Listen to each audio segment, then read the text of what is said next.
HSC পরীক্ষা 2025-এর top 350টি MCQ ক্লাসে তোমাদের সবাইকে স্বাগত। আজকে এই ক্লাসে আমরা এগ্রিকালচার সেকেন্ড পেপার অর্থাৎ কৃষি শিক্ষা দ্বিতীয় পত্রের টপ 350টি এমসিকিউ নিয়ে এসেছি, যে এমসিকিউগুলো বিগত সালে সবচেয়ে বেশি এসেছে এবং তোমাদের প্রশ্ন সম্পর্কে ক্লিয়ার করে যে তোমাদের এমসিকিউ কিন্তু 300-র বেশি এমসিকিউ নাই, কেননা 2023 সালে সবগুলো বোর্ড একটা প্রশ্ন উত্তর দিয়েছে, 22-এ দিয়েছে, 21-এ দিয়েছে, 15-তে দিয়েছে, 23-এ দিয়েছে। সকল বোর্ড কিন্তু একটা প্রশ্নে বা একটা এমসিকিউ পার্টে কিন্তু প্রশ্ন দিয়েছে, তাই টোটাল প্রশ্নই ছিল 350টার কাছাকাছি বা 320-30টার কাছাকাছি। এই অল্প কিছু প্রশ্ন বলে তুমি এতটুকু আশ্বস্ত থাকতে পারো যে এখান থেকে 100% প্রশ্ন কমন পাবা। তো চলো আমরা সরাসরি ক্লাসটি শুরু করি। প্রথম প্রশ্ন হলো, পুকুরের মাটি পানি অম্ল ও দূষণমুক্ত করতে কি প্রয়োগ করা হয়? সেক্ষেত্রে উত্তর হবে চুন প্রয়োগ করা হয়। কি প্রয়োগ করা হয়? চুন প্রয়োগ করা হয়। পুকুরের মাটি পানি অম্ল এবং দূষণমুক্ত করতে চুন প্রয়োগ করা হয়। তারপরে আমরা এখানে একটা মুরগির ছবি দেখতে পাচ্ছি। তো এখানে প্রশ্ন হলো, চিত্রের মুরগিটি কোন জাতের?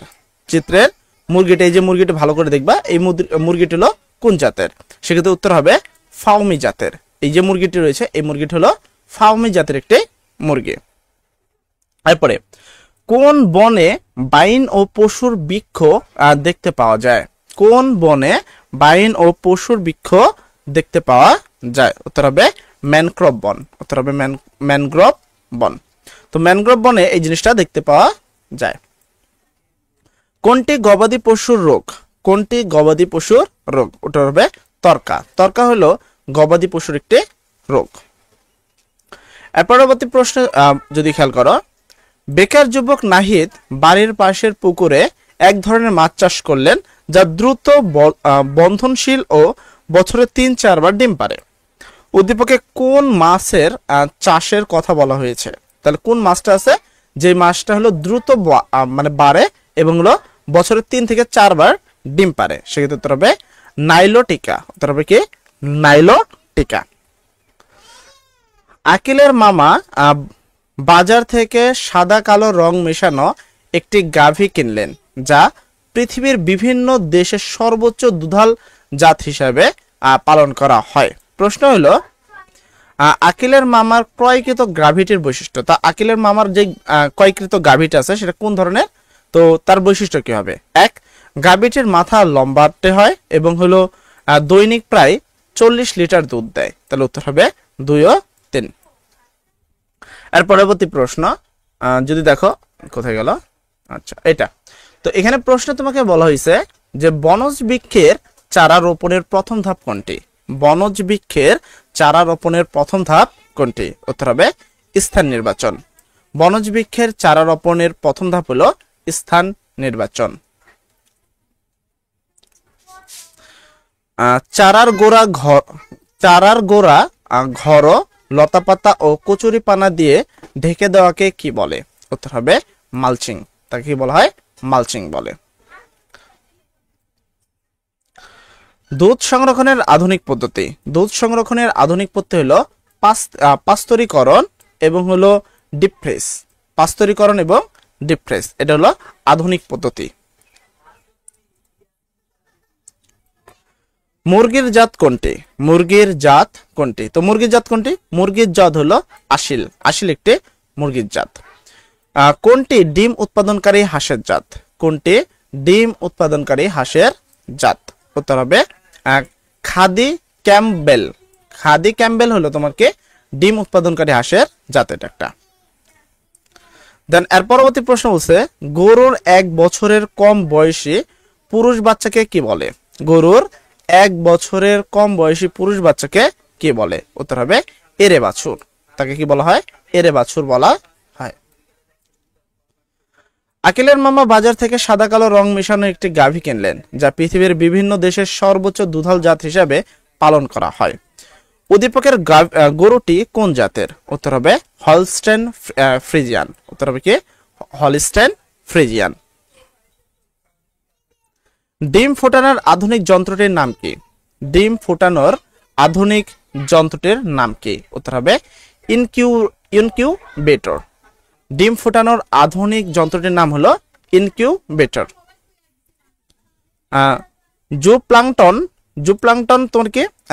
আমরা যদি এখানে খেয়াল করি বৈশিষ্ট্য 3টা আছে। সেক্ষেত্রে 1 হবে মাছের প্রাকৃতিক খাদ্য, এটা কি জুং প্লাঙ্কটন হলো মাছের প্রকৃত খাদ্য এবং হলো রেণুপোনার প্রিয় খাদ্য। উত্তর হবে 1 ও 3। শ্রেণী শিক্ষক দশম শ্রেণীর শিক্ষার্থীদেরকে উপজেলা পর্যায়ের কৃষি সম্প্রসারণ অধিদপ্তর আয়োজিত মেলায় নিয়ে গেলেন। সেখানে শিক্ষার্থীরা বিভিন্ন স্টল ঘুরে অনেক নতুন প্রযুক্তি জানতে পারল। শ্রেণীকক্ষের শ্রেণী শিক্ষক শিক্ষার্থীদের কোন মেলায় নিয়ে গিয়েছিল? তাহলে এখানে তুমি যদি খেয়াল করো এমন কোন মেলায় গেছিল যেখানে কৃষি সম্পর্কিত বিভিন্ন প্রযুক্তি তারা দেখতে পারছে, অর্থাৎ হলো কৃষি ও বৃক্ষ মেলায় তারা নিয়ে গেছিল। কৃষি ও বৃক্ষ মেলায় তাদের নিয়ে গেছিল। শ্রেণী শিক্ষক এই মাত্র উদ্দীপকটা কিন্তু আমরা পড়লাম। তো প্রশ্ন হলো সেখানে শিক্ষার্থীরা বিভিন্ন স্টল দেখে নতুন প্রযুক্তি সম্পর্কে জানতে পারলো। প্রশ্ন হলো শিক্ষার্থীদের দেখা মেলা, তো এটা কি ছিল? মেলাটা ছিল কৃষি ও স্টল। তো সেক্ষেত্রে বিনামূল্যে চারা বিতরণ করে। বিনামূল্যে কি করে? চারা বিতরণ করে। তার পরবর্তী প্রশ্ন বলছে জুন সেপ্টেম্বর মাসে অনুষ্ঠিত হয়, সফল কৃষকদের পুরস্কৃত করে। উত্তর হবে 3টাই সঠিক। উত্তর হবে 3টাই সঠিক। কোন পদ্ধতির মাধ্যমে মাছকে দীর্ঘ সময় সংরক্ষণ করা যায়? কোন পদ্ধতির মাধ্যমে মাছকে দীর্ঘ সময় সংরক্ষণ করা যায়? উত্তর হবে হিমায়িতকরণ। ঠিক আছে, কোন পদ্ধতির মাধ্যমে মাছকে দীর্ঘ সময় সংরক্ষণ করা যায়? হিমায়িতকরণ। এরপরে পরবর্তী প্রশ্ন বলছে তুলসী পাতার রস ব্যবহার করা হয়। তুলসী পাতার রস ব্যবহার করা হয় সর্দি কাশি নিরাময়ে এবং হলো অ্যাজমা নিয়ন্ত্রণে। তুলসী পাতার রস সংরক্ষণ করা হয় সর্দি কাশি নিরাময় এবং অ্যাজমা নিয়ন্ত্রণে। ডিম অনুর্বর হওয়ার কারণ। ডিম অনুর্বর হওয়ার কারণ কি কারণে অনুর্বর হয়? 1, মোরগ মুরগির অনুপাত সঠিক না হলে, মোরগ মুরগির বয়স বেশি হলে, খাদ্য ভিটামিন ও খনিজ পদার্থের অভাব হলে। সেক্ষেত্রে উত্তর হবে 3টাই সঠিক। সেক্ষেত্রে উত্তর হবে কি? 3টাই সঠিক। কোনটি লোনা পানিতে চাষযোগ্য? কোনটি লোনা পানিতে চাষযোগ্য? উত্তর হবে বাগদা চিংড়ি। বাগদা চিংড়ি হলো লোনা পানিতে চাষযোগ্য। বেকার যুবক নাহিদ বাড়ির পাশের পুকুরের এক ধরনের মাছ চাষ করে যা দ্রুত বন্ধনশীল এবং বছরে 2-3 বার ডিম পারে। এইমাত্র আমরা কিন্তু এই মাছটা পড়লাম, সেটা লাইলোটিকা মাছ ছিল। প্রশ্ন হলো নাহিদের চাষকৃত মাছটির বৈশিষ্ট্য, মানে লাইলোটিকা মাছের বৈশিষ্ট্য কি? 1, স্ত্রী মাছ মুখে ডিম ফোটায়। 2, মাসে বছরে জনন কি মাস বয়সে তোমার কি জননক্ষম হয়। উত্তর হবে 1 ও 2। উত্তর হবে কি 1 ও 2। সংরক্ষিত সবুজ ঘাসকে কি বলে? সংরক্ষিত সবুজ ঘাসকে কি বলে? উত্তর হবে সাইলেজ। সংরক্ষিত সবুজ ঘাসকে বলা হয় হলো সাইলেজ। এরপর আমরা একটা মুরগি দেখতে পাচ্ছি, মুরগিটা সম্পর্কে আমরা কিছুক্ষণ আগে জানলাম। তো প্রশ্ন হলো উক্ত মুরগির বৈশিষ্ট্য। উক্ত মুরগির বৈশিষ্ট্য 1 নম্বর প্রশ্নের মধ্যে এই মুরগিটা ছিল। তো এই মুরগির বৈশিষ্ট্য কি? সেক্ষেত্রে আমরা যদি মুরগির কথা বলি, কোথায় গেল প্রশ্ন, গেল হারা গেল। আচ্ছা, তো এই মুরগির বৈশিষ্ট্য হলো ভূমধ্যসাগরীয় শ্রেণীভুক্ত, মুক্ত পদ্ধতিতে পালন করা যায়। উত্তর হবে 1 ও 2। ব্ল্যাক বেঙ্গল ছাগল পালন লাভজনক হওয়ার কারণ। ব্ল্যাক বেঙ্গল ছাগল পালন লাভজনক হওয়ার কারণ 1 মাসে 2-4টা বাচ্চা দেয় এবং হলো মাংস সুস্বাদু ও নাম বেশি। ঠিক আছে, তো এটা গেল আমাদের প্রথম টপিক। আমরা এরপরে আসবো সেকেন্ড টপিকে। সেকেন্ড টপিকের প্রশ্ন যদি আমরা এখানে খেয়াল করি, বলা হয়েছে কৃষি অর্থনীতির প্রধান আলোচ্য বিষয় কোনটি? কৃষি অর্থনীতির প্রধান আলোচ্য বিষয় কোনটি? উত্তর হবে কৃষি পণ্য উৎপাদন। কৃষি অর্থনীতির প্রধান আলোচ্য বিষয় হলো কৃষি পণ্য উৎপাদন। এর পরবর্তী প্রশ্ন তোমাকে বলা হয়েছে রাক্ষসী মাছ হলো, তো রাক্ষসী মাছ কোনটা? 1 হলো চিতল মাছ আর 2 হলো শোল মাছ। এই দুটা মাছকে, চিতল এবং শোল, এই দুটা মাছকে বলা হয় রাক্ষসী মাছ। উত্তর হবে 1 ও 3। আর পরবর্তী প্রশ্ন বলছে রশিদ প্রতি বছরই জমি চাষ করে ক্ষতির সম্মুখীন হন। এবার তিনি এবং তার আশেপাশের কৃষকগণ একত্রে কৃষি উন্নয়নের জন্য কিছু বিশেষ বৈশিষ্ট্য সম্পন্ন একটি সাংগঠনিক গড়ে তোলেন। রশিদের সংগঠনটির নাম কি? তাহলে সেক্ষেত্রে উত্তর হবে সমবায়। সংগঠনটির নাম হলো সমবায়। বৃক্ষের ড্রেসিং। বৃক্ষের ড্রেসিং, আমরা ড্রেসিং সম্পর্কে অবশ্যই জানি। বৃক্ষের ড্রেসিং হলো ক্ষতস্থান পরিষ্কার করে এবং হলো জীবাণু সংক্রমণ প্রতিরোধ করে। উত্তর হবে 1 ও 3। ফসলের দীর্ঘমেয়াদী পরিকল্পনা কোনটি? ফসলের দীর্ঘমেয়াদী পরিকল্পনা হলো শস্য পর্যায়ে। ফসলের দীর্ঘমেয়াদী পরিকল্পনা হলো শস্য পর্যায়ের। রশিদ প্রতি বছর জমি চাষ করে ক্ষতির সম্মুখীন হন। এবার তিনি এবং তার আশেপাশের কৃষকগণ একত্রে কৃষি উন্নয়নের জন্য কিছু বিশেষ বৈশিষ্ট্য সম্পন্ন একটি সংগঠন গড়ে তোলেন। উদ্দীপকের সংগঠনটির বিশেষ বৈশিষ্ট্য, তাহলে এটার বিশেষ বৈশিষ্ট্য কি? সেক্ষেত্রে বৈশিষ্ট্য হবে হলো তোমার পারস্পরিক সহযোগিতা এবং সততা ও সমবন্টন। উত্তর হবে 2 ও 3। উত্তর হবে 2 ও 3। এর পরবর্তী প্রশ্ন যদি আসো, গরুর ত্বকা রোগের কারণ কি? গরুর ত্বকা রোগের কারণ কি? উত্তর হবে ব্যাকটেরিয়া। গরুর ত্বকা রোগের কারণ হলো ব্যাকটেরিয়া। সবুজ একজন ধান চাষী, সে ধানের পাশাপাশি মাছও চাষ করতে চায়। পরামর্শের জন্য মাংস কর্মকর্তার কাছে গেলে মৎস্য কর্মকর্তা তাকে চিংড়ি চাষের পরামর্শ দিলেন। প্রশ্ন হলো, সবুজ কোন প্রজাতির চিংড়ি নির্বাচন করবে? তাহলে সবুজ এখানে গলদা চিংড়ি নির্বাচন করবে। সবুজ এখানে কি করবে? গলদা চিংড়ি নির্বাচন করবে। আচ্ছা, আর পরবর্তী প্রশ্নে আমরা এখানে ছোট্ট একটি উদ্দীপক দেখতে পাচ্ছি। ঠিক আছে, তো উদ্দীপকটি বলা হয়েছে, উদ্দীপকে এ শ্রেণী দ্বারা কোন মুরগিকে বোঝানো হয়েছে? তাহলে এ শ্রেণীকে এখানে বলা হয়েছে উৎপাদন ভিত্তিক মুরগির শ্রেণী। বি হলো মাংস উৎপাদনকারী, আর এ হলো কোন ধরনের? উত্তর হবে ডিম উৎপাদনকারী। এ হবে কি? ডিম উৎপাদনকারী। উন্নত চামড়া উৎপাদনকারী ছাগলের জাত কোনটি? উন্নত চামড়া উৎপাদনকারী ছাগলের জাত কোনটি? উত্তর হবে ব্ল্যাক বেঙ্গল। উন্নত চামড়া উৎপাদনকারী ছাগলের জাত হলো ব্ল্যাক বেঙ্গল। সবুজ ঘাসকে ভবিষ্যতে গবাদি পশুর রসালো খাদ্য হিসেবে ব্যবহারের জন্য বিশেষ প্রক্রিয়ায় সংরক্ষণ করা হয়, যা কাঁচা ঘাসের অভাবের সময় পশুকে খাওয়ানো হয়। উদ্দীপকে কোন খাদ্যের কথা বলা হয়েছে? উদ্দীপকে কোন খাদ্যের কথা বলা হয়েছে? উত্তর হবে সাইলেজ। উত্তর হবে কি? সাইলেজ। রাজপুটি মাছের বৈশিষ্ট্য। রাজপুটি মাছের বৈশিষ্ট্য হলো বর্ণ উজ্জ্বল ও রূপালী সাদা এবং হলো দ্রুত বন্ধনশীল। উত্তর হবে 1 ও 2। উত্তর হবে 1 ও 2। আর পরবর্তী প্রশ্ন বলছে, কোন মাছ বিপদের সময় মুখের ভিতর পোনা রাখে? সেক্ষেত্রে উত্তর হবে লাইলটিকা। লাইলটিকা মাছ বিপদের সময় মুখের ভিতর কি রাখে? পোনা রাখে। কৃত্রিম বন কোনটি? কৃত্রিম বন হলো সামাজিক বন। সামাজিক বন হলো একটি কৃত্রিম বন। কৃষকেরা সবচেয়ে বেশি ঋণ গ্রহণ করে কোন উৎস হতে? কৃষকেরা সবচেয়ে বেশি ঋণ গ্রহণ করে কোন উৎস হতে? উত্তর হবে আত্মীয় স্বজন ও বন্ধু বান্ধব থেকে। আর পরবর্তী প্রশ্ন তোমাকে বলা হয়েছে যে ডিম উৎপাদনের জন্য বিশ্বের সর্বাপেক্ষা জনপ্রিয় মুরগির জাত কোনটি? ডিম উৎপাদনের জন্য বিশ্বের সর্বাপেক্ষা জনপ্রিয় মুরগির জাত কোনটি? উত্তর হবে হোয়াইট লেগ হর্ন। উত্তর হবে হোয়াইট লেগ হর্ন। কোয়েল পাখির আদি নিবাস কোন দেশ? কোয়েল পাখির আদি নিবাস কোন দেশ? কোথায় গেল এটা? হ্যাঁ, তো 17 নম্বর প্রশ্নে মাঝে মধ্যে সুইং করছে। তো প্রশ্ন হলো, কোয়েল পাখির আদি নিবাস কোন দেশ? উত্তর হবে জাপান। কোয়েল পাখির আদি নিবাস হলো জাপান। দেন এর পরবর্তী প্রশ্নে যদি আসে, তো এরপর আমরা একটু জুম করে নিব। আচ্ছা, বেশ হয়ে গেছে, এবার ঠিক আছে। আচ্ছা, এখানে বলছে কি 17 নম্বর শেষ হলো 58। মুরগির গাম্বরো রোগটি সর্বপ্রথম শনাক্তকরণ করা হয় কোন দেশে? আবার বলছি, মুরগির গাম্বরো রোগটি সর্বপ্রথম শনাক্তকরণ করা হয় কোন দেশে? উত্তর হবে আমেরিকায়। কোথায়? আমেরিকাতে শনাক্তকরণ প্রথমে করা হয়।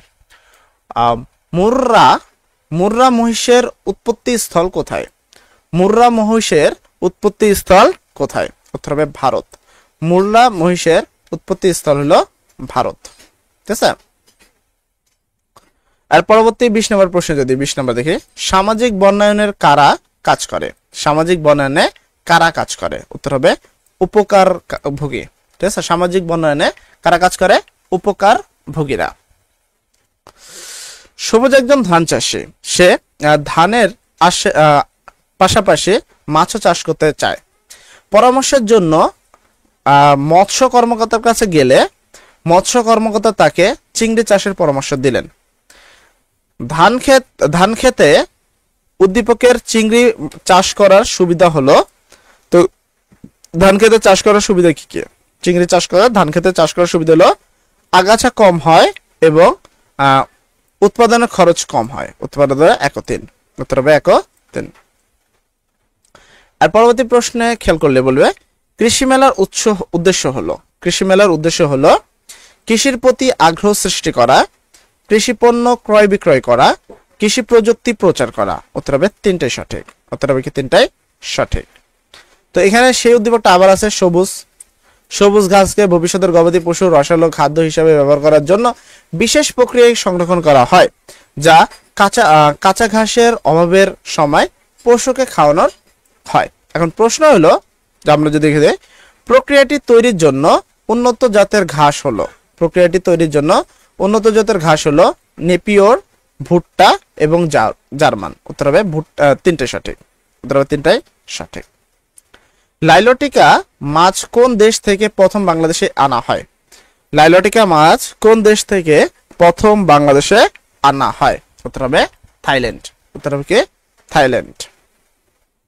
দেন এইটা যেখানে এ আগে তো ছিল, এ ছিল ডিম উৎপাদনকারী, বি ছিল মাংস উৎপাদনকারী, আর উদ্দীপকের সি শ্রেণীর বৈশিষ্ট্য, তাহলে সি নাম্বারটা কি? তো অবশ্যই আমরা যদি উত্তরে দেখি এখানে বলছে শারীরিক বৃদ্ধি ভালো এবং চর্বি স্বাভাবিক, তাড়াতাড়ি পরিপাক হয়। উত্তর হবে 1-2। উত্তর হবে কি 1-2। দেন আমরা তার পরবর্তী প্রশ্নে আসব। আর পরবর্তী প্রশ্নে যদি আমরা এখানে আসি, আচ্ছা এখানে বলছে জনি উত্তরবঙ্গের অধিবাসী, সে বাংলাদেশের দক্ষিণ পশ্চিম অঞ্চলে বেড়াতে গিয়ে একটি ভিন্ন রকম বন্য দেখলো। বন্যের মাঝে ছোট বড় নদী, মৌচাক, অনেক গাছের শিকড় মাটি ভেদ করে উপরে উঠে এসেছে। প্রশ্ন হলো জনি কোন ধরনের বন দেখেছিল? উত্তর হবে ম্যানগ্রোভ বন। তিনি দেখেছিল ম্যানগ্রোভ বন। 2 নম্বর প্রশ্নে তোমাকে বলা হয়েছে যে মাংস উৎপাদনের জন্য বিশ্বের সর্বাপেক্ষা জনপ্রিয় হাঁসের জাত কোনটি? মাংস উৎপাদনের জন্য বিশ্বের সর্বাপেক্ষা জনপ্রিয় হাঁসের নাম হলো পেকিন। উত্তর হবে কি পেকিন। এখানে বলছে বদি গত বছর তার জমিতে একই ফসল চাষ না করে 3 ধরনের ফসল চাষ করে। তার আবাদকৃত ফসলের মধ্যে ছিল ধান, গম এবং ডাল। বদির চাষযোগ্য চাষাবাদ পদ্ধতিকে বলা হয় ড্যাশ। বদির চাষাবাদ পদ্ধতিকে বলা হয় ড্যাশ। তো এই চাষাবাদকে বলা হয় কি শস্য চক্র। একে বলা হয় কি শস্য চক্র। শঙ্কর জাতের গরু পালনের প্রধান উদ্দেশ্য কি? শঙ্কর জাতের গরু পালনের প্রধান উদ্দেশ্য কি? উত্তর হবে অধিক দুধ উৎপাদন। শঙ্কর জাতের গরু পালনের প্রধান উৎস হলো অধিক দুধ উৎপাদন। বাংলাদেশের পোল্ট্রি শিল্পে সবচেয়ে কোন সমস্যাটি প্রধান? বাংলাদেশের পোল্ট্রি শিল্পে সবচেয়ে কোন সমস্যাটি প্রধান? সেক্ষেত্রে উত্তর হবে উন্নত জাতের অভাব। উত্তর হবে কি উন্নত জাতের অভাব। দিনাজপুরে অবস্থিত চিত্র বিনোদন স্পষ্ট হলো। সেক্ষেত্রে 1 রামসাগর আর 2 স্বপ্নপুরী। উত্তর হবে 1-3। উত্তর হবে কি 1-3। দেন যদি আমরা পরবর্তী প্রশ্নে আসে, এই প্রশ্নটাতে বলা হয়েছে শস্য পর্যায়ে কত বছর মেয়াদি হয়? শস্য পর্যায়ে কত বছর মেয়াদি হয়? উত্তর হবে 2 থেকে 4 বছর মেয়াদি হয়। কত? 2 থেকে 4 বছর মেয়াদি হয়। এরপরে বাছুরকে শাল দুধ খাওয়ানোর প্রধান কারণ কি? বাছুরকে শাল দুধ খাওয়ানোর প্রধান কারণ কি? উত্তর হবে রোগ প্রতিরোধ বৃদ্ধি করা। বাছুরকে শাল দুধ খাওয়ানোর প্রধান কারণ হলো রোগ প্রতিরোধ বৃদ্ধি করা। দেনার পরবর্তী প্রশ্ন তোমাকে বলা হয়েছে বদি গত বছর তার জমিতে একই ফসল চাষ না করে 3 ধরনের ফসল চাষ করে। তার আবাদকৃত ফসলের মধ্যে ছিল ধান, গম ও ডাল। উক্ত পদ্ধতিতেই চাষাবাদের ফলে বদির, তো বদির কি হয়েছে? 1 জমির উর্বরতা বৃদ্ধি পাবে এবং অধিক ফলন হবে? উত্তর হবে 1 ও 3। উত্তর হবে কি 1 ও 3। সমবায়ের মূলনীতি ও আদর্শ হলো, সমবায়ের মূলনীতি ও আদর্শ হলো একতা ও সহযোগিতা। সমবায়ের মূলনীতি ও আদর্শ হলো একতা এবং সহযোগিতা। উত্তর হবে 1 ও 2। দেন এর পরবর্তী প্রশ্ন যদি আসো, বলা হয়েছে পৃথিবীর কোন দেশে সর্বপ্রথম ক্ষুদ্র ঋণের প্রচলন শুরু হয়? পৃথিবীর কোন দেশে সর্বপ্রথম ক্ষুদ্র ঋণের প্রচলন শুরু হয়? উত্তর হবে বাংলাদেশ। কোথায়? বাংলাদেশে। বৃক্ষ মেলার সবচেয়ে গুরুত্বপূর্ণ উদ্দেশ্য কি? বৃক্ষ মেলার সবচেয়ে গুরুত্বপূর্ণ উদ্দেশ্য কি? উত্তর হবে বৃক্ষরোপণে আগ্রহ সৃষ্টি। বৃক্ষরোপণে আগ্রহ সৃষ্টি। 4 নম্বর প্রশ্ন যদি আমরা একটু খেয়াল করি, এখানে বলছে জানুয়ারি মাসে রিকু একদিন তার মুরগির খামারে লক্ষ্য করলো যে কিছু মুরগির মুখ দিয়ে লালা পড়ছে এবং সাদা চুনের মতো মল ত্যাগ করছে। রিকুর খামারে মুরগির কোন রোগ হয়েছে? উত্তর হবে রানীক্ষেত। তার রোগটি হলো রানীক্ষেত রোগ হয়েছে। বেকার যুবক রবি পুকুরে মাছ চাষ করছেন। প্রচুর খাদ্য দেওয়ার পরও ভালো ফলন পাচ্ছে না। পরে মৎস্য কর্মকর্তার পরামর্শে জৈব এবং রাসায়নিক সার দেন এবং লাভবান হন। এর ফলে কি লাভ হয়? তো এর ফলে তার কি লাভ হয়? 1, খাদ্য সহজলভ্য হয়, মাছের দৈহিক বৃদ্ধি হয়। উত্তর হবে উৎপাদন বৃদ্ধি হয়। উত্তর হবে 3টাই সঠিক। উত্তর হবে কি 3টাই সঠিক। রেজা তার জমিতে দেখলো বছরের একটি নির্দিষ্ট সময় প্রচুর ঘাস হয়। সেগুলো বাড়িতে স্তূপ করে গরুকে খাওয়ানোর পর অল্প সময়ের মধ্যেই বাকিগুলো নষ্ট হয়। পরে উঠান বৈঠকে সে জানতে পারে এগুলো কাঁচা অবস্থায় সংরক্ষণ করে দীর্ঘ সময় গরুকে খাওয়ানো যায়। এতে কোনো সমস্যাই হয় না। রেজা উঠান বৈঠকে কোন পদ্ধতি এর কথা জানলো? রেজা উঠান বৈঠকে কোন পদ্ধতির কথা জানলো? উত্তর হবে সাইলেজ পদ্ধতির কথা জানলো। কি পদ্ধতির কথা জানলো? সাইলেজ পদ্ধতির কথা জানলো। মাছ সংরক্ষণের সনাতন পদ্ধতি কোনটি? মাছ সংরক্ষণের সনাতন পদ্ধতি কোনটি? উত্তর হবে লবণজাতকরণ। মাছ সংরক্ষণের সনাতন পদ্ধতি হলো লবণজাতকরণ। দেন এর পরবর্তী প্রশ্নে আমরা যদি খেয়াল করি, বলা হয়েছে পুকুরে মাটি ও পানির অম্লতা দূর করা যায় কি দিয়ে? পুকুরে মাটি ও পানির অম্লতা দূর করা যায় কি দিয়ে? উত্তর হবে চুন দিয়ে। কি দিয়ে? চুন দিয়ে। মাছের নিরাপদ সংরক্ষণ পদ্ধতি কয়টি? মাছের নিরাপদ সংরক্ষণ পদ্ধতি কয়টি? উত্তর হবে 2টি। মাছের নিরাপদ সংরক্ষণ পদ্ধতি হলো 2টি। দেন এর পরবর্তী প্রশ্নে যদি আমরা আসি, জানুয়ারি মাসে রিকো একদিন তার মুরগির খামার লক্ষ্য করলো যে কিছু মুরগির মুখ দিয়ে লালা পড়ছে এবং সাদা চুনের মতো মল ত্যাগ করছে। উক্ত রোগ প্রতিরোধে রিকোর গৃহীত পদক্ষেপগুলো: 1, মুরগিকে সময় মতো পরিষেধক দেওয়া, খামারে জীবাণুনাশক উত্তর হবে স্প্রে করা। উত্তর হবে 1 ও 2। উত্তর হবে কি 1 ও 2। মাছের ড্রপসি রোগের কারণ কোনটি? মাছের ড্রপসি রোগের কারণ হলো ব্যাকটেরিয়া। মাছের ড্রপসি রোগের কারণ কোনটি? উত্তর হবে কি মাছের ড্রপসি রোগের কারণ হলো ব্যাকটেরিয়া। রেজা তার জমিতে দেখলো বছরের একটি নির্দিষ্ট সময় প্রচুর ঘাস হয়। সেগুলো বাড়িতে স্তূপ করে গরুকে খাওয়ানোর পর অল্প সময়ের মধ্যেই বাকিগুলো নষ্ট হয়। পরে উঠান বৈঠকে সে জানতে পারলো এগুলো কাঁচা অবস্থায় সংরক্ষণ করে দীর্ঘ সময় গরুকে খাওয়ানো যায়। এতে কোনো সমস্যা হয় না। উদ্দীপকে উল্লেখিত গরুর খাদ্যটি তৈরি করা হয়। তো কিভাবে তৈরি করা হয়? সেক্ষেত্রে উত্তর হবে হলো সাইলোপিটে এবং হলো বায়ু নিরোধক হিসাবে। তো উত্তর হবে 2 ও 3। উত্তর হবে কি 2 ও 3। আর পরবর্তী প্রশ্ন বলছে জনি উত্তরবঙ্গের অধিবাসী। সে বাংলাদেশের দক্ষিণ পশ্চিম অঞ্চলে বেড়াতে গিয়ে একটি ভিন্ন রকম বন দেখলো। বনের মাঝে ছোট বড় নদী, মৌচাক, অনেক গাছের শিকড় মাটি ভেদ করে উপরে উঠে এসেছে। জনির দেখা বনটি হলো 1, লবণাক্ত ভূমির বন, জলবায়ুর অঙ্কুরোদ্গমন হয়, শ্বাসমূল হয়। উত্তর হবে 3টাই সঠিক। রেড রেড চিটাগাং কিসের জাত? রেড চিটাগাং হলো গরুর জাত। রেড চিটাগাং হলো গরুর জাত। নিচের কোনটি শঙ্কর জাতের গরু? নিচের কোনটি শঙ্কর জাতের গরু? উত্তর হবে হলস্টেইন ফ্রিজিয়ান। Holstein Friesian. নিচের কোনটি শঙ্কর জাতের গরু? Holstein Friesian. বেকার যুবক রবি পুকুরে মাছ চাষ করছেন। প্রচুর খাদ্য দেওয়ার পরও ভালো ফলন পাচ্ছে না। পরে মৎস্য কর্মকর্তার পরামর্শতে জৈব ও রাসায়নিক সার দেন এবং লাভবান হন। রবির পুকুরে সার দেওয়ার ফলে কি হবে? তো সেখানে সার দেওয়ার ফলে হবে প্লাঙ্কটন জন্মাবে। সেখানে কি জন্মাবে? প্লাঙ্কটন জন্মাবে। ঠিক আছে, দেন আমরা চলে যাব পরবর্তী প্রশ্নে।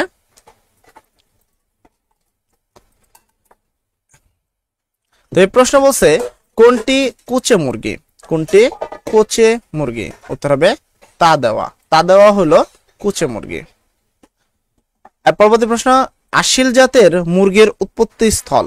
আসিল জাতের মুরগির উৎপত্তি স্থল। উত্তর হবে ভারত ও বাংলাদেশ। উত্তর হবে কি? ভারত ও বাংলাদেশ। উন্নত জাতের মহিষের জাত। উন্নত জাতের মহিষের জাত। উন্নত জাতের মহিষের জাত তো কি? উন্নত জাতের মহিষের জাত হলো লিভি এবং হলো মুরবা। উত্তর হবে 2 ও 3। দুধের ভেজাল নির্ণয়ের যন্ত্রের নাম কি? দুধের ভেজাল নির্ণয়ের যন্ত্রের নাম কি? উত্তর হবে ল্যাক্টোমিটার। দুধের ভেজাল নির্ণয়ের যন্ত্রের নাম হলো ল্যাক্টোমিটার। মিসেস ক্যাম্বেল কত সালে খাকি ক্যাম্বেল হাঁস উৎপাদন করেন? মিসেস ক্যাম্বেল কত সালে খাকি ক্যাম্বেল হাঁস উৎপাদন করে? উত্তর হবে 1901 সালে। উত্তর হবে 1901 সালে। হালিম একজন ধান চাষী। তিনি স্বাদু পানিতে ধান চাষ করেন। তিনি ধানের সাথে মাছ চাষের জন্য উপজেলা মৎস্য কর্মকর্তার পরামর্শ চাইলেন। তাকে চিংড়ি চাষের পরামর্শ দেওয়া হলো। ধান খেতে এ প্রজাতির চিংড়ি চাষের সুবিধা হলো। ধান খেতে এ প্রজাতি চিংড়ি চাষের সুবিধা হলো 1, আগাছা কম হয়। তারপর হলো উৎপাদনের খরচ কম হয়। উত্তর হবে 2 ও 3। উত্তর হবে কি? 2 ও 3। বন বিভাগ কত সালে সর্বপ্রথম জাতীয় পর্যায়ে বৃক্ষ মেলার প্রবর্তন করে? বন বিভাগ কত সালে সর্বপ্রথম জাতীয় পর্যায়ে বৃক্ষ মেলায় প্রবর্তন করে? উত্তর হবে 1994। উত্তর হবে 1994 সাল। এখানে বলছে প্রুনিং এর ফলে গাছে কি হয়? ফুল ও ফল বৃদ্ধি পায়। রোগাক্রান্ত অংশ ছেটে ফেলা হয়। উত্তর হবে 1 ও 2। ফরমালিন দেওয়া মাছ চেনার উপায় কোনটি? ফরমালিন দেওয়া মাছ চেনার উপায় কোনটি? উত্তর হবে ফুলকা কালচে হয়। ফরমালিন দেওয়া মাছ চেনার উপায় হলো ফুলকা কালচে হয়। রাজপুটি মাছের বৈশিষ্ট্য। রাজপুটি মাছের বৈশিষ্ট্য হলো দ্রুত বন্ধনশীল এবং বর্ণ উজ্জ্বল ও রূপালী সাদা। উত্তর হবে 1 ও 2। উত্তর হবে কি? 1 ও 2। রনির গরু হঠাৎ করে লোম খাড়া হয়ে শরীরে খিঁচুনি দিয়ে পরপরই শ্বাস প্রশ্বাস দ্রুত বেড়ে গেলে আকস্মিকভাবে মারা গেল। রোগটি যাতে না ছড়ায় সেজন্য প্রাণী সম্পদ কর্মকর্তারা দ্রুত ব্যবস্থা গ্রহণ করেন। রনির গরুর রোগ প্রতিরোধের উপায় ছিল। তো এর উপায় ছিল কি? 1, সুস্থ পশু পৃথকীকরণ এবং হলো প্রতিষেধক টিকা দেওয়া। ঠিক আছে, উত্তর হবে 2 ও 3। উত্তর হবে কি? 2 ও 3। দেন আমরা পরবর্তী প্রশ্ন আসবো। কলেজের ছাত্রছাত্রীরা বিভিন্ন শিক্ষা প্রতিষ্ঠানে বসতবাড়ির আশেপাশে রাস্তায় ও রেল লাইনের ধারে অনেক গাছ লাগানো। প্রশ্ন হলো উদ্দীপকে কোন ধরনের বনের কথা বলা হয়েছে? উত্তর হবে সামাজিক বন। উত্তর হবে কি? সামাজিক বন। যেহেতু রাস্তার আশেপাশে গাছপালা লাগানো হয়েছে, এটা কোনো বন নয়, এটা একটা সামাজিক বন হিসেবে আমরা ধরে নিতে পারি, কারণ এটা আমরা করেছি। বৃক্ষ মেলার বৈশিষ্ট্য হলো বিভিন্ন বৃক্ষের স্টল থাকে, ফলদ ও ভেষজ চারা তৈরি এবং বিভিন্ন বৃক্ষের চারার সমাহার। নিচের কোনটি সঠিক? উত্তর হবে 3টে সঠিক। এটা তো আমরা এইমাত্র বললাম যে কলেজের চারপাশে, রেল লাইনের চারপাশে গাছ লাগানো আছে। এ ধরনের সামাজিক বনায়নের প্রয়োজনীয়তা কি? সেহেতু 1 কর্মসংস্থান, বনজ সম্পদ সৃষ্টি এবং পরিবেশের ভারসাম্য রক্ষা। উত্তর হবে 3টাই সঠিক। উত্তর হবে 3টাই সঠিক। আলম সাহেব ডিম উৎপাদনের জন্য একটি খামার স্থাপন করেন। খামারে তিনি বেশি ডিম উৎপাদনকারী উন্নত জাতের কিছু মুরগি পালন করতে লাগলেন, যা 5 থেকে 6 মাসের ডিম দিতে শুরু করলো। আলম সাহেবের পালনকৃত জাত কোনটি? আলম সাহেবের পালনকৃত জাত কোনটি? উত্তর হবে লেয়ার। উত্তর হবে কি? লেয়ার মুরগি। একদিকে যেমন অনাবৃষ্টি, অন্যদিকে তেমন ধানের ক্ষেতে মাজরা পোকার আক্রমণে দিশেহারা হয়ে গেদা মিয়া ঋণের জন্য কৃষি ব্যাংকের দ্বারস্থ হলেন। কৃষি ব্যাংক ছাড়া নিচের কোন প্রতিষ্ঠানটি এর ঋণের উৎস? উত্তর হবে সরকার। উত্তর হবে কি? সরকার। রনির গরু হঠাৎ করে লোম, এটা তো আমরা এইমাত্র বললাম যে খিচুনি খেয়ে সে কি দ্রুত হয়েছে এবং শেষ। এখন প্রশ্ন হলো, আবার পড়ে দিচ্ছে, রনির গরু হঠাৎ করে লোম খাড়া হয়ে শৈলে খিচুনি দিয়ে পরপরই শ্বাস প্রশ্বাস দ্রুত বেড়ে গেল এবং আকস্মিকভাবে মারা গেল। রোগটি যাতে না ছড়ায় সেজন্য প্রাণী সম্পদ কর্মকর্তা দ্রুত ব্যবস্থা গ্রহণ করলেন। উদ্দীপকের গরুটি কোন রোগে আক্রান্ত হয়েছিল? উদ্দীপকের গরুটি কোন রোগে আক্রান্ত হয়েছিল? উত্তর হবে তর্কা রোগে আক্রান্ত হয়েছিল। কোন রোগে? তর্কা রোগে আক্রান্ত হয়েছিল। নিচের কোনটি রাক্ষসী মাছ? নিচের কোনটি রাক্ষসী মাছ? উত্তর হবে চিতল। চিতল হলো একটি রাক্ষসী মাছ। লাইলটিকা মাছ কোন দেশ থেকে বাংলাদেশে আনা হয়? লাইলটিকা মাছ থাইল্যান্ড থেকে প্রথমে বাংলাদেশে আনা হয়। লাইলটিকা মাছ প্রথমে থাইল্যান্ড থেকে আনা হয়। আর পরবর্তী প্রশ্ন বলা হয়েছে, আলম সাহেব ডিম উৎপাদনের জন্য একটি খামার স্থাপন করেন। খামারে তিনি বেশি ডিম উৎপাদনকারী উন্নত জাতের কিছু মুরগি পালন করতে লাগলেন, যা 5 থেকে 6 মাসেই ডিম দিতে শুরু করে। উদ্দীপকে উল্লেখিত মুরগির বৈশিষ্ট্য, তো বৈশিষ্ট্যকে 1 চর্বি কম হয়, ওজনে হালকা হয়ে থাকে। উত্তর হবে 1 ও 2। উত্তর হবে 1 ও 2। তো এই সেম উদ্দীপকে রয়েছে, ঠিক আছে। তো এখানে কি, হালিম একজন ধান চাষী, তিনি সাধু পানিতে ধান চাষ করে। তিনি ধানের সাথে মাছ চাষের জন্য উপজেলা মৎস্য কর্মকর্তার পরামর্শ চাইলেন। তাকে চিংড়ি চাষের পরামর্শ দেওয়া হলো। হালিমকে কোন প্রজাতির চিংড়ি নির্বাচন করতে হবে? উত্তর হবে গলদা চিংড়ি। উত্তর হবে কি? গলদা চিংড়ি। আর গলদা চিংড়ি ম্যাক্সিমাম উত্তর হয়েছে, যতগুলো প্রশ্ন আমি মোটামুটি দেখেছি। একদিকে যেমন অনাবৃষ্টি, অন্যদিকে তেমন ধানের ক্ষেতে মাজরা পোকার আক্রমণে দিশেহারা হয়ে গেদা মিয়া ঋণের জন্য কৃষি ব্যাংকের দ্বারস্থ হলেন। গেদা মিয়া ঋণ নিয়ে কি কিনবে? 1 সেচ যন্ত্র এবং স্প্রে মেশিন। উত্তর হবে 1 ও 2। উত্তর হবে কি? 1 ও 2।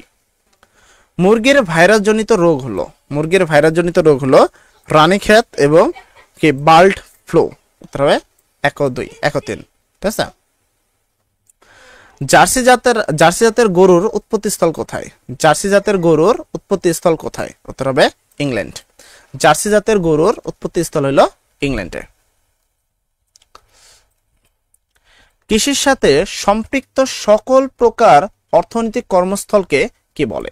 কৃষির সাথে সম্পর্কিত সকল প্রকার অর্থনৈতিক কর্মস্থলকে বলা হয় কৃষি উন্নয়ন অর্থনীতি। উত্তর হবে কৃষি অর্থনীতি। তাহলে আমরা চলে যাব পরবর্তী প্রশ্নে। তো এখানে আমাদের মোটামুটি প্রশ্নগুলো কিন্তু কভার হয়ে গেছে। তো এছাড়া যে প্রশ্নগুলো তোমাদের করাতে হবে, এই যে এই বাকি ক্লাসগুলো করাতে হবে। তো এই ক্লাসগুলো অবশ্যই আমরা তোমাদের সাথে লাইভে বাকি সকল ক্লাস আলোচনা করবো ইনশাল্লাহ। সবাই ভালো থাকবা, সবার জন্য দোয়া করি। আসসালামু আলাইকুম।